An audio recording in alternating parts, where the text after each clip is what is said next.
Asi 100-stranová kniha o gejoch, lesbách a ľuďoch s inou sexuálnou orientáciou od A po Z pôjde do škôl. Sumou 15 000 eur tento projekt podporilo aj Ministerstvo zahraničných vecí.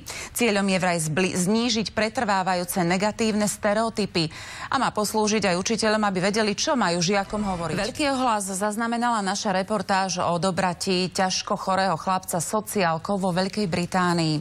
Na súde chce o neho bojovať jeho matka, ktorú však psychológovia zbavili svojprávnosti.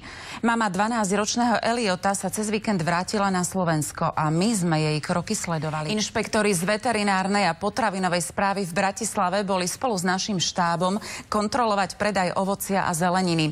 No a zistenia boli šokujúce. Na obidvoch náhodne vytipovaných predajných miestach pri ceste predávali staré a zhnité ovocie. V jednom prípade predajcovia tvrdili, že ovocie sami vypestovali.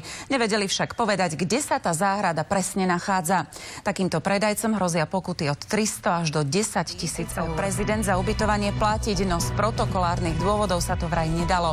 Ivan Gašparovič je hosťom súčasného prezidenta Chorvátska Iva Josipoviča. O jednosmerný lístok na Mars má záujem viac než 100 000 ľudí. Z tohto počtu bude súkromná holandská spoločnosť Mars One vyberať skupinu 40 budúcich astronautov. Humenného šokovala hotelová izba na dovolenke v Chorvátsku. Boli v nej chrobáky a mravce. Dve staršie dámy zo stredného Slovenska zasa museli spať na zemi. Aj toto zažívajú Slováci na dovolenkách v zahraničí. Krátko potom, ako pokazané dovolenky reklamovali, sa dočkali od cestovných kancelárií kompenzácie. No ale tá suma vás asi prekvapí.